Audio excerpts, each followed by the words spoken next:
Olá, bom dia pessoal, professor Murilo Solano falando, e hoje nós vamos fazer alguns exercícios relativos à aula de sangue dada pelo professor João Lucas aí para o nosso segundo super colegial, tá bom? Meninos, esses exercícios eles estão então no livro 12 de vocês, no módulo 68, circulação 1, exercício 9, 10, 11 e 15. Vamos lá? Vamos começar? Olha que legal, eu adoro esse exercício porque ele te ensina a ler um hemograma, né?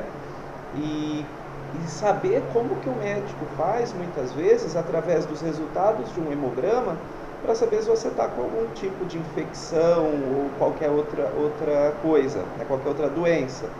Como? Analisando dados, isso é de uma maneira indireta, tá? Por quê? Porque, como vocês viram na aula do professor João Lucas, cada célula do sistema imunológico, cada célula do sangue, né, vai ter uma função específica. Então, a alteração na quantidade dessas células, né, ou dos elementos figurados, porque nem todos os elementos figurados do sangue são células, lembra? As plaquetas, por exemplo, são fragmentos de células. Eles nos trazem informações do que pode estar acontecendo com o nosso organismo. Então, dê uma olhada aí, ó. O sangue é um tecido conjuntivo líquido produzido na medula óssea vermelha, com a função de transportar nutrientes, metabólitos e gases respiratórios, como o oxigênio e o gás carbônico. O sangue é constituído por diferentes tipos de células e de fragmentos celulares, denominados elementos figurados, e por uma parte líquida chamada plasma. A tabela relaciona os resultados dos exames de sangue de 3 pacientes. Então, pessoal, vejam só, essa tabela é mais ou menos o que vem num hemograma quando a gente faz esse exame solicitado pelo médico, né? Só que aqui muito mais simples. Ele está analisando aí, ó, conteúdo sanguíneo, os glóbulos vermelhos, que são as hemácias, né, as células que transportam o oxigênio. Os leucócitos, leucócito é um termo genérico, é um termo geral, uma infinidade de células do sangue que fazem parte do sistema imunológico. Dentro dos leucócitos estão os linfócitos, monócitos, neutrófilos, eosinófilos, basófilos, tá bom? Dentre os linfócitos B, linfócitos T e muitos outros que a gente nem aborda, tá bom?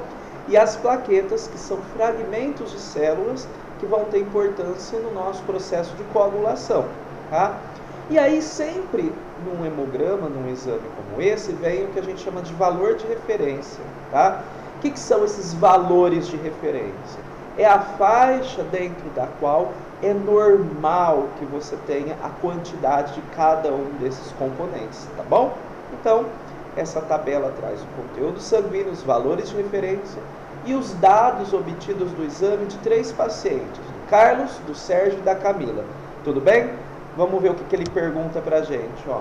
A análise dos resultados dos exames de sangue sugere que... Então, vamos olhar alternativa para alternativa e a gente vai até a tabela. Carlos está com anemia. Meninos, como a gente faz para saber, através de um hemograma, se uma pessoa que está com anemia? Muito simples, tá? O que é anemia?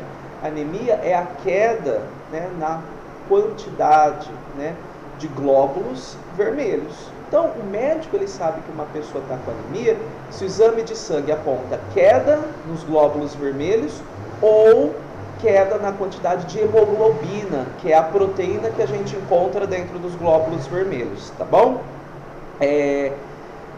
Vamos ver se o Carlos está com anemia. Vamos lá, ó. Carlos, para os glóbulos vermelhos, a quantidade que ele tem é de 4,2 milhões por milímetros cúbicos de sangue, tá bom?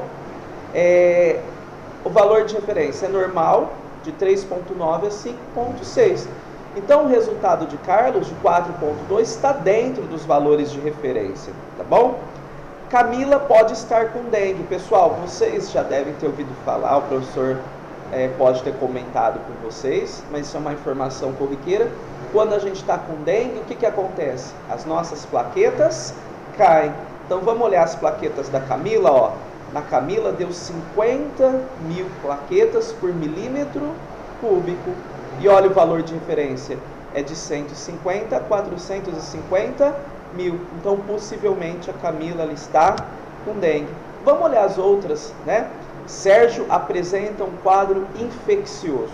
Pessoal, quando a gente sabe que uma pessoa está com infecção, as células responsáveis por combater essa infecção, elas aumentam. Então aqui, se o Sérgio ele tivesse um quadro infeccioso, a gente esperaria então que os leucócitos dele estivessem aumentados, tá bom? Vamos ver? Normal de leucócitos é de 3,8 a 11 mil, né, por milímetro cúbico. E ele tem, olha lá, o Sérgio 5,8, está dentro do valor de referência, não tem quadro infeccioso. Carlos e Camila estão com dieta pobre em ferro. Uma dieta pobre em ferro levaria à queda dos glóbulos vermelhos. Por quê? O ferro é matéria-prima para a síntese da hemoglobina, que é a principal proteína presente nos glóbulos vermelhos e que faz o transporte de oxigênio. Vamos dar uma olhada? Ó, o Carlos está com 4,2 de glóbulos vermelhos e o normal de 3,9, 5,6. Está ok. A Camila está com 5, normal de 3,9 a 5,6. Está ok também. Sérgio está com dificuldade de coagulação sanguínea. Meninos, lembra, para coagulação sanguínea a gente tem a atuação das plaquetas. Se ele tivesse com dificuldade de coagulação sanguínea, as plaquetas dele estariam baixas. Olha lá. Então, as plaquetas do Sérgio, normal 350 mil por milímetros cúbicos, dentro do valor de referência que é de 150 a 450 mil por milímetros cúbicos. Ok? Esse exercício é maravilhoso para a gente aprender a interpretar o hemograma. Espero que vocês tenham entendido. Vamos para o próximo. Olha lá, exercício 10. Dos componentes do sangue, qual interessa aos cientistas na determinação do cariótipo? Pessoal, o cariótipo o que é?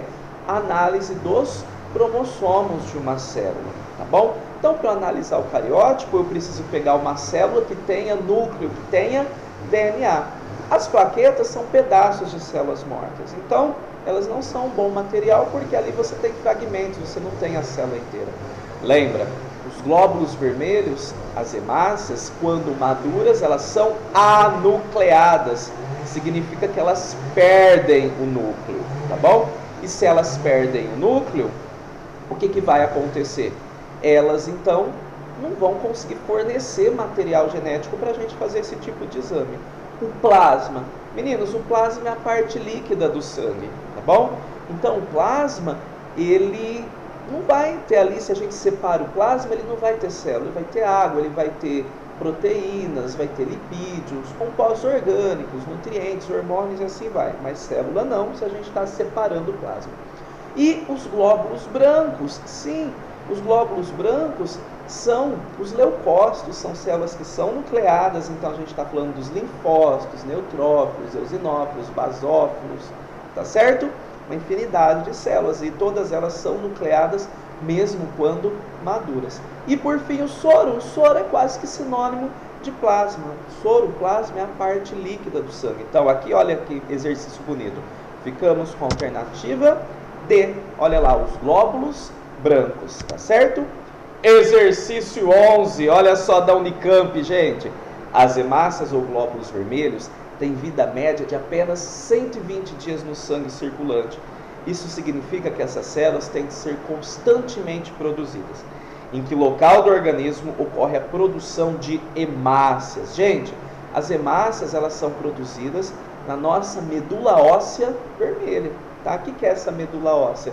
Medula óssea é um tecido hematopoético, né, que dá origem às células do sangue, a maioria delas, e ela se localiza, né, no interior, no meio, entre aspas, de alguns ossos longos, por exemplo, tá? Como por exemplo o fêmur, a bacia, tá bom? E então elas vão atuar na produção das nossas células sanguíneas, tá certo? Qual a principal substância presente nas hemácias? Que elemento da dieta é essencial para a sua formação? Meninos, a principal substância presente nas hemácias é uma proteína, que a gente chama de hemoglobina, e a principal substância presente ali são, né, na constituição da hemoglobina, é o ferro. O ferro que a gente obtém da alimentação, né, da nossa dieta, é a principal matéria-prima para a produção, então, dessas proteínas da hemoglobina, tudo bem? Super importante na composição dela. E aponte uma situação que estimula o aumento da produção de hemácias. Pessoal, quando a gente viaja, por exemplo, para países que ficam a grandes altitudes, tá? A gente sabe que lá o ar ele é rarefeito, ele tem uma concentração menor de oxigênio. E isso, naquele momento, quando a gente se expõe a essa condição, pode ser um estímulo, na verdade, para o nosso corpo aumentar a produção de hemácias circulantes para tornar mais eficiente a captura do oxigênio, já que a concentração na atmosfera ela é menor, tá certo? Então essa situação, né, de ar rarefeito que a gente encontra em locais de grandes altitudes poderiam estimular a produção de hemácias. Olha lá, agora exercício 15, esse exercício é muito legal, tá? Atualmente, uma das estratégias mais promissoras no combate do câncer é a injeção de inibidores de angiogênese. O que é essa angiogênese? Ele te fala, olha ali, ó, formação de vasos sanguíneos no local do tumor. Considerando as funções do sangue, qual é o princípio dessa estratégia? Gente, muito simples. Lembra que o tumor, um câncer, nada mais é do que um conjunto de células de algum tecido que começou a se dividir loucamente, começou a proliferar loucamente. Está fazendo muita mitose de maneira desenfreada. Então, essas células elas consomem muito nutriente, elas consomem muita energia.